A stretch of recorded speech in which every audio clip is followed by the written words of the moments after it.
It's back to school season, and Clorox is donating 2 million disinfecting wipes to classrooms across America. Because back to school means things can get a little bit messy. Just ask second grade teacher Mr. Torres. Put me and just one Clorox wipe on a team? We can take on crayon smudges, sticky fingerprints on every surface, sneezes on the door handle, juice box explosion by the sink, snack crumbs, and don't even get me started on the bathroom passes. Clorox disinfecting wipes. Teacher's #1 wipe. Think about it. Bathroom passes. Clean feels good. Based on unit sales data. Hello, Nigel here. As an owl, I love to be awake all night, but allergy sufferers like you probably don't feel the same. So take Zysol at night to relieve allergies while you sleep. Then wake up fully refreshed for a more productive day. Zysol works fast and offers 24-hour continuous relief from sneezing, runny nose, itchy watery eyes, and itchy nose and throat, so you can enjoy doing the things you love all day long. Be Wisol. Take Zysol at night. Use as directed. Starts working in 45 minutes. The #1 selling product of its kind with over 20 years of research and innovation. Botox Cosmetic, out of botulinum toxin A, is a prescription medicine used to temporarily make moderate to severe frown lines, crow's feet, and forehead lines look better in adults. Effects of Botox Cosmetic may spread hours to weeks after injection, causing serious symptoms. Alert your doctor right away as difficulty swallowing, speaking, breathing, eye problems, or muscle weakness may be a sign of a life-threatening condition. Patients with these conditions before injection are at highest risk. Don't receive Botox Cosmetic if you have a skin infection. Side effects may include allergic reactions, injection site pain, headache, eyebrow and eyelid drooping, and eyelid swelling. Allergic reactions can include rash, welts, asthma symptoms, and dizziness. Tell your doctor about medical history, muscle or nerve conditions including ALS or Lou Gehrig's disease, myasthenia gravis, or Lambert-Eaton syndrome, and medications, including botulinum toxins, as these may increase the risk of serious side effects. For full safety information, visit BotoxCosmetic.com or call 877-351-0300. See for yourself at BotoxCosmetic.com. Pie in the Sky Media. This series contains adult language and descriptions of graphic violence throughout. Listener discretion is advised.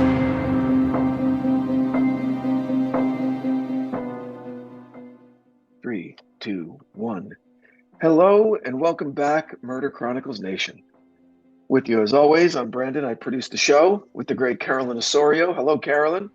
Hello, Brandon. Let's talk about dead cats.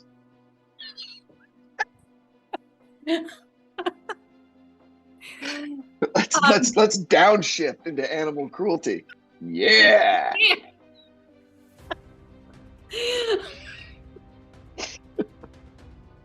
So a couple of things jumped out of this one. A couple of things jumped out like a cat in the dark. A couple of things jumped out at me. Oh my, like a cat in the dark. First of all, I got to tell you something. I am an unashamed cat person. Okay? Mm-hmm. I grew up with dogs, one dog in particular. Dog died when I was 15. I cried about it for 10 years and swore I would never get an animal again because they die too soon and it ruins you, right? Mm-hmm. But then I found this stray cat, and she changed my life. I swear to God, she did. And when she died, what's her name? Her name was Liberty. Her birthday was 9/11. And I had her. She died in 2017. Mm-hmm. She was diabetic, and I gave her insulin shots every day of her life, and I was happy to do it. And I'm telling you, she was amazing. She was there when I got married, when I had kids. Like, she loved my kids. We had other cats that came in, and she kind of let them know what the hell was going on. And she was just pure. She was loving with everybody. She wasn't the normal stereotypical cat where aloof and will like fucking scratch you and stuff. She was just like super cool and about love and will like curl up on you and like dig in with like a nuzzle to the point where she's like drooling because she was like so into it. And she would like eat Doritos off my plate. Like, I just let her do whatever she wanted because the first part of her life was so difficult. I just wanted her to know luxury and to be happy. And so she made me a cat person. At first I was like, I'm a one cat person. I still think other cats are awful, but not anymore. And since we've had like 3 or 4 different cats as pets that have cycled through, it had great lives. And that's who I am now. Still love dogs. Still love dogs. They're great. But I wouldn't want to disrupt my cats' lives by introducing a dog into the family now. So that's why we don't have one. But so this episode in particular struck a nerve. Well, let me just say, I have three cats right now, Mm. and I would have never imagined myself having three cats. And there's a whole backstory as to why I know three. Oh, But I had a cat that had that kind of impact as well, and his name was Duncan. And he mm. basically grew up with my oldest, 22 and 19. They got Duncan, and Duncan would follow us. He was like a dog, and he Yeah. would literally follow us around the property, as we're gardening and we're doing, Duncan was always there.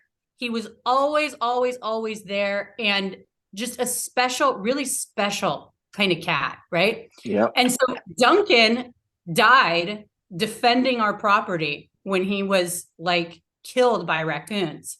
And it was Oh, around the wow. same time. So I think that that's one of the reasons too why this story had such an impact on me as I was reporting on it and kind of that summer. And it's so hard to even describe the kind of mania that this case really brought out that summer. And Yeah. and I think that the way that Duncan was killed, because I found him and he was killed by a raccoon, and it was like you would think that a human being did it, because what they end up doing is Yeah. like really creepy. Well, But they it have was a little raccoon. human hands, raccoons have little human hands. They could They do weird do. shit with them. Yeah. And they Yeah. take different parts that, anyway, I just wish I would have Yeah. never seen Duncan like that, you know? Yeah. But Yeah. he had a great life. He was 10, and That's we a actually, short life. yeah, Too short. Too short. Damn it. yeah. Oh, So Duncan. that's why I kind of wanted to focus on not the sadness of these animals being killed, but kind of human beings like wanting to like believe that there was a serial killer out there in training. I mean, I can't Yeah. even express to There's you. some really interesting points that you brought up here that we'll get to. I just have to admit right off the bat, I was hoping that the cat Ollie had DNA under his claws and led to an arrest. I was so hoping that happened because I know. one of my wife's cats, his name was Ollie, Oliver. We named him after Oliver Twist, the orphan, because he was a rescue. And I was hoping that Ollie cracked the case. Poor I know. bastard. I think that Damn it. everybody was, and that's that kind of human, scraping even the nails. Like, what is that? How do you pronounce that? Anthromorphize when you Anthropomorphize. Yeah, anthropomorphize. It's like they were almost human because of the way that their murders were being treated. And Right. so it was like you did want that Ollie fighting for his life and got that DNA. Right. And it would have been so Solved his own murder from beyond the grave. Like that would have been fucking great. Are you kidding me? right? Gosh. Oh man. So I wanted to smack you through the computer when you said 9 days of over 90 degrees. Well, that's not hot. Are you out of your mind? Oh my gosh. I think 9 whole right. days? Oh, you poor baby.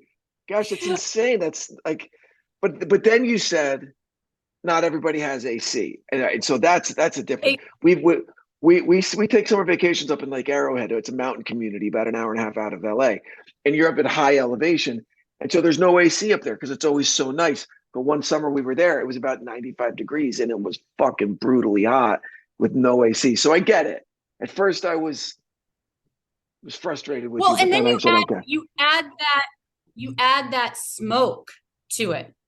The smoke and you couldn't even see, and it just was like, I just feel like that's not the reason why people went crazy with this case, but I'm sure it didn't, just kind of added to that feeling of like these headlines of like, I'm sure it did because people are frustrated. It's like the whole Summer of Sam thing in New York. That was like a heat wave summer, Mm-hmm. Everything just gets heightened and people are so quick to their short fuses and they're fucking lit and they're here sweating and you're pissed off at everybody and everyone stinks and the city smells.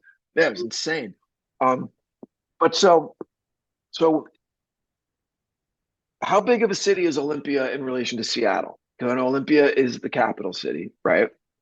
Yeah, I mean, it's a really big city. It's I think Tacoma like second largest city, but Olympia is, and I'm sorry that I don't have my stats, but I mean, it's a really big city. And so but it wasn't just, the headlines were reaching beyond it. Right. You know, like, I mean, when the New York Times has a piece on it, I mean, and says that headline, I mean, they're, people taking it pretty seriously.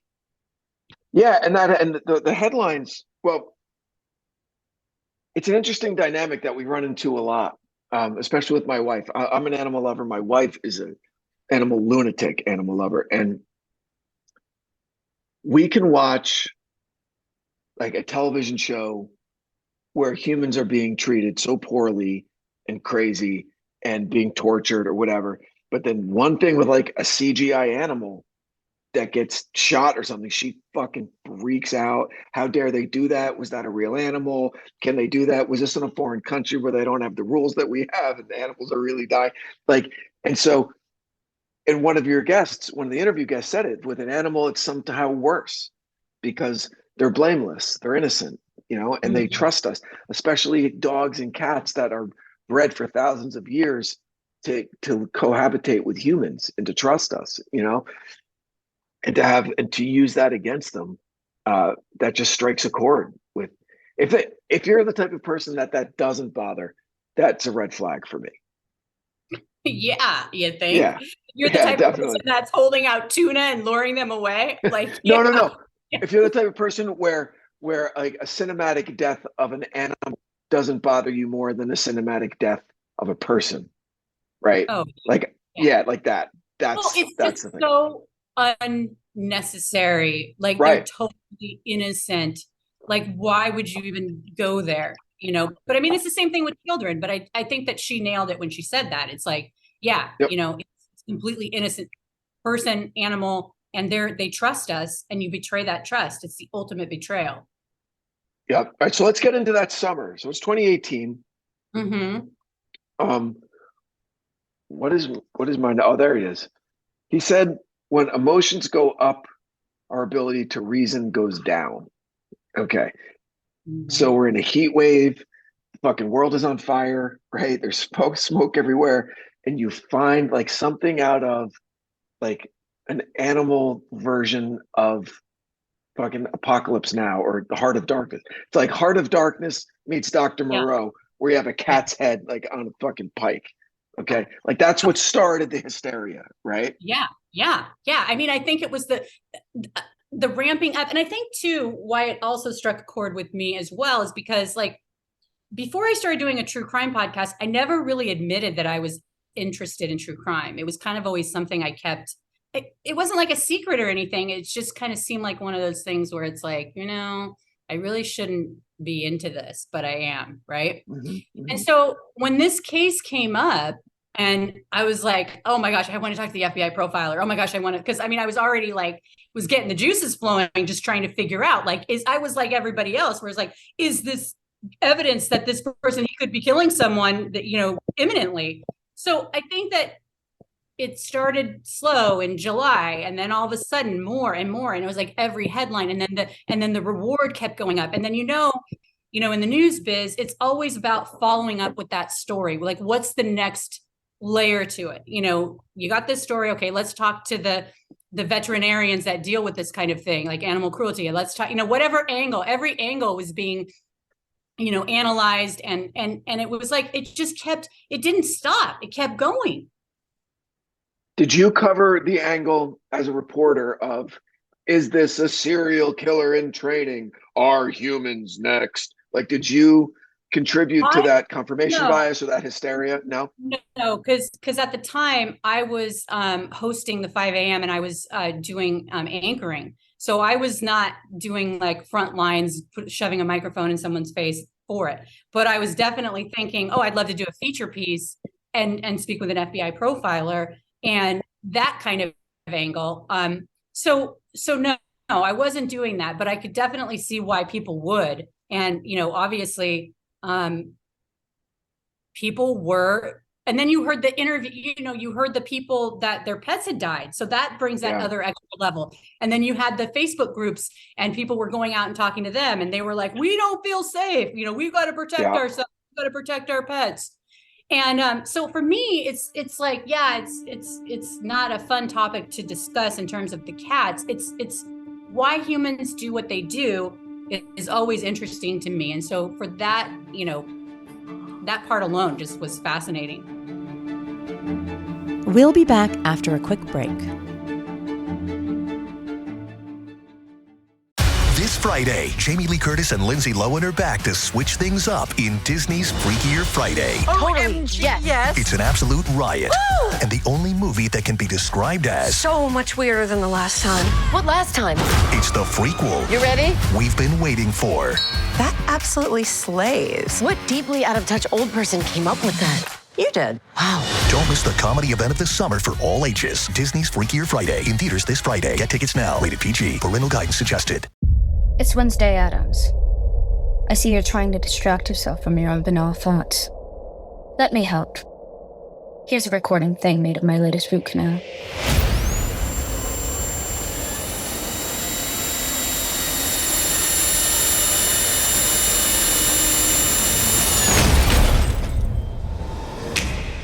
Wednesday, Season 2, begins August 6th, only on Netflix.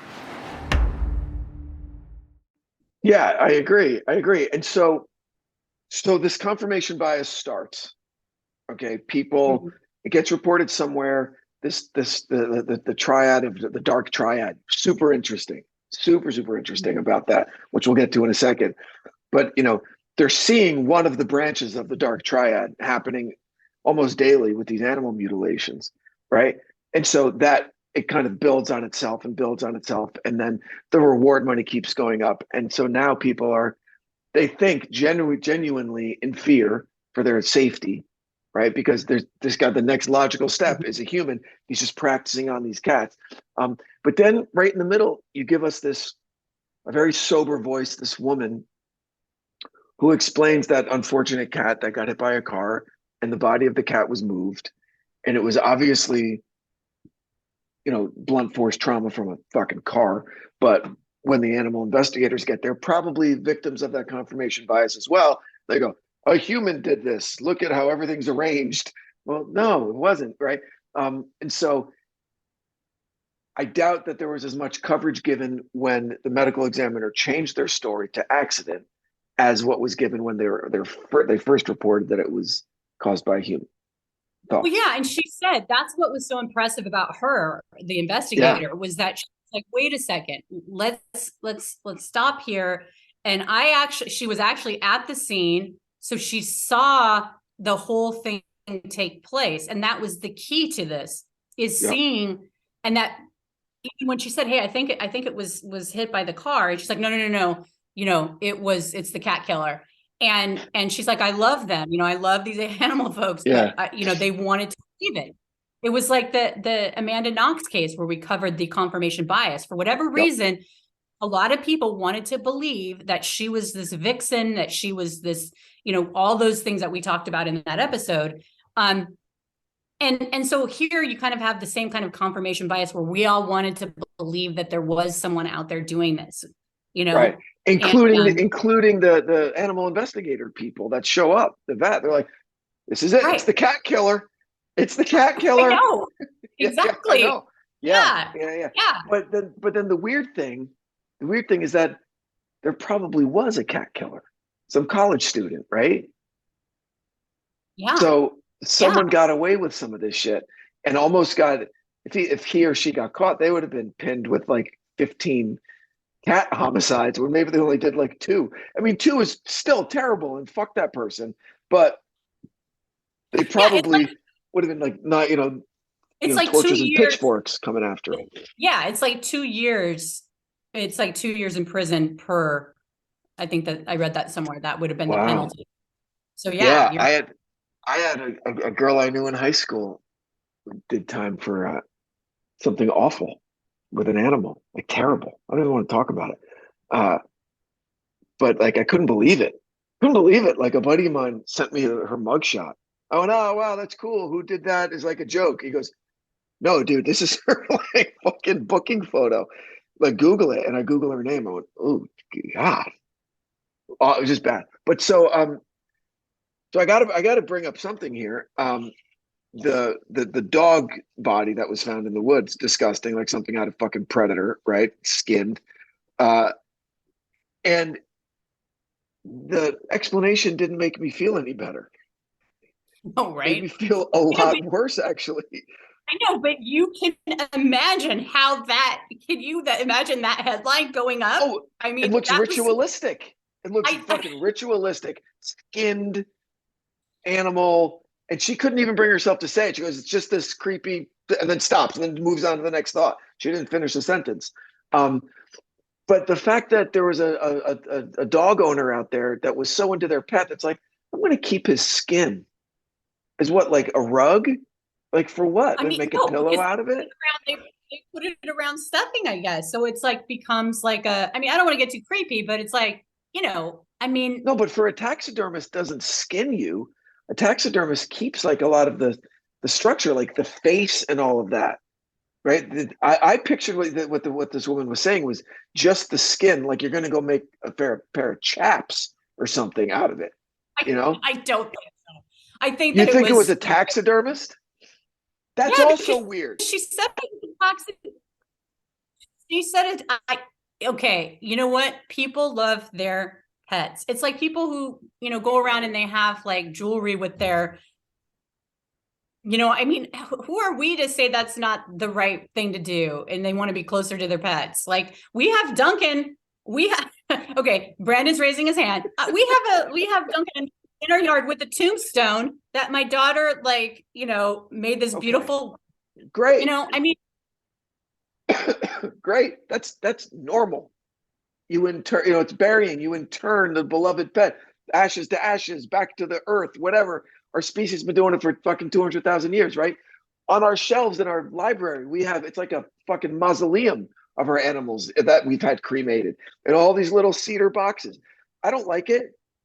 I really don't. That's not my thing. But my wife is like, that's where we say hi to them. I'm like, okay, that's a little weird for me, but okay, I get it. I think all of that is a far cry from taxidermy.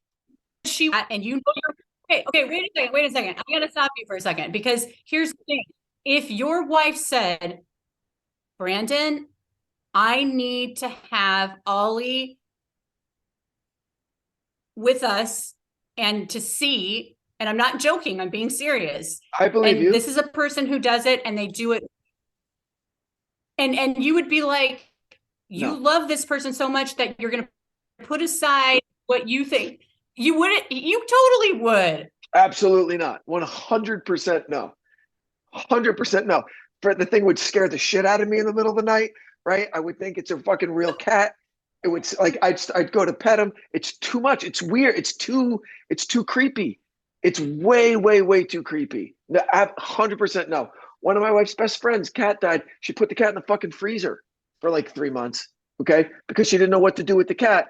Her husband travels a lot for work, okay? He comes home middle of the night, goes freezer to get something, and there's the cat in the freezer, and he like panics. And I'm like, I don't blame the guy for being pissed off. And I don't know if it's an emotional kind of crutch, and forgive me anybody who thinks I'm being callous, but I think that's, you let go. You know what I mean? You let go. I don't think it's dignified to do to a trusted family member, right? Someone like a pet that loved you unconditionally, an undignified purgatory of taxidermy on your fucking side table in your living room. Okay. I'm just saying, I just think that I don't want to like blanket say that people shouldn't want to do whatever they want to do. And that's kind of how I live my life. I wouldn't want that myself, but other people might feel comforted by that, so they should get a therapist. Okay, stop. Just saying, it hurts to lose a pet. I get it. It's part of life, So do you still have Liberty? Yeah. In a little box. Yeah, little cedar box, and we had a clay thing of her paw, a little paw print, and fired in clay. Yeah. Yeah. She's a great case. She's a great animal, I'll tell you. She was great. And she knew she had a good, she was on the streets, not for long, but maybe 4 or 5 months. She was like an outdoor, like feral, like gotta live, kill shit to survive cat. And so you could leave every door in the house open and she would not go outside. Who gives, doesn't matter. There could be a whole cat party going around. And she's like, I'm cool. I'm inside. I know what it's like out there. It sucks. Stay in here where it's warm, where the food is, right? Brandon's in here. I'm all good. Yeah. So she was great. She was really great. But so I'm glad that I was about to have a major question in the episode. Again, with the investigator, the very she really had her shit together, sobering kind of statements. But she said that she thought that a lot of these cat killer bodies actually were accidents. And my first thought that came up was like, how does a cat's head accidentally end up on a pike in someone's yard? But she circled back. She goes, that obviously there was a human being involved there. So we were actually left with some questions about this, right? Where like a really interesting expose of confirmation bias, where people kind of get caught up in the frenzy of fear and of we're unsafe, okay, with some interesting environmental factors that kind of exacerbated what you were already feeling, okay.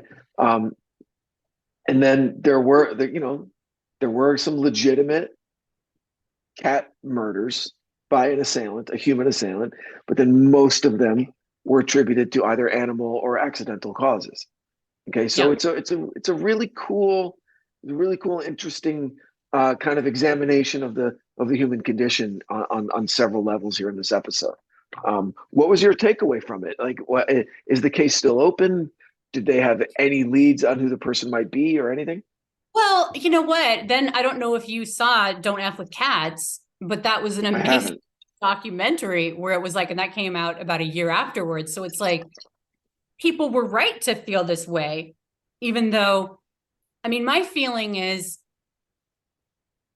I still think about it today in the sense of like, I remember what that was like and how it was crazy. And I was talking to my mom this week and she's like, oh, what are you doing next? And I said, well, remember those cat killings? And she's like, oh my gosh, yeah, when it was all over the radio. And she was like, and it was in Olympia and the killer, we thought he was, it was like right on the tip of her tongue. It wasn't like her and I talked about it like probably ever, but it was like, that's how much it was in the news media. And so I think that, anytime that you're kind of a part of something like that, I kind of think about it still. So, and just thinking about confirmation bias, like how we need to like always think about that and the things that we do and how we go about our lives. And are we trying to confirm what we already believe, which I think that we all do, but we can stop that by,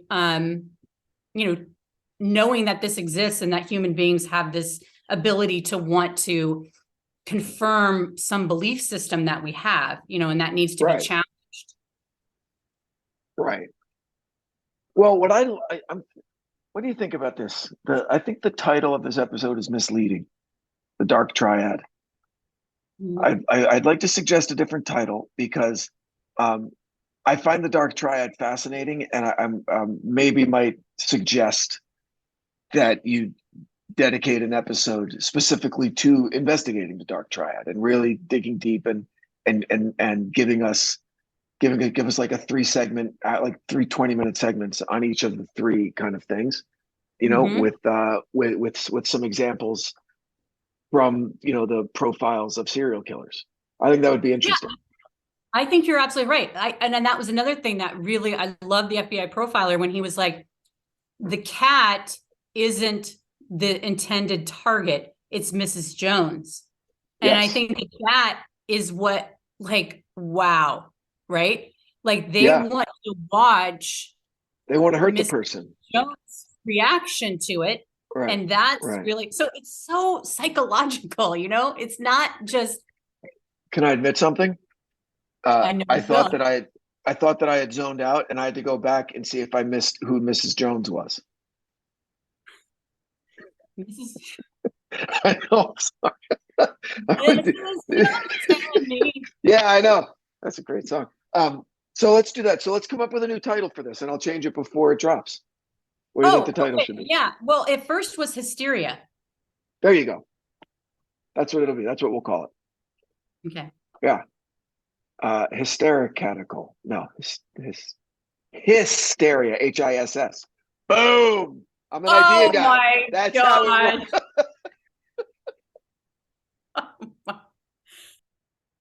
All right. Well, look, again, I enjoyed this episode for the psychological factors, and it opens up a new interest for me into the dark triad. Okay, yeah. So hopefully really, we'll get again, something. It's not about the cats. It's about what's going on up here. Yeah. Why? Of course. So I hope that people weren't offended by the cats, because I love cats. I've got 3 of them. I don't. No, I do too. I currently have 2. And if I wasn't and like I said, I'm a cat person to the core, and I was not offended by it. So I think that I'm a pretty good barometer for cat outrage, and I felt none. I just felt sadness and remorse for the unfortunate animals who died. That's all. Yeah. Because they are better than us. Our animals generally, are more honest than we are, and more predictable, and more loyal. So I wish I were more like my cats. But there you go. What can I tell you? Yeah, can I tell you? So great job. Thank you. What are we looking forward to next week? Can you tell us? So yes, next week we have a case involving a woman whose mother was murdered. Her husband became the suspect and was convicted of the crime, and the lengths that she would go to get him free. It's absolutely crazy. Well, I look forward to it. And again, loyal listeners, please consider supporting the companies that support our show. They make it possible for us to keep doing what we're doing. And Carolyn, anything to add? Nope. Thank you so much for listening. Thank you for listening. We hope to catch up with you guys next week. Take care. Bye. The Murder Chronicles is a pie-in-the-sky production recorded live in the beautiful Pacific Northwest. We are produced by Brandon Morgan and myself, music by Soundstripe. For Pie in the Sky Media, I'm Carolyn Osorio, your writer and host. Thanks for listening.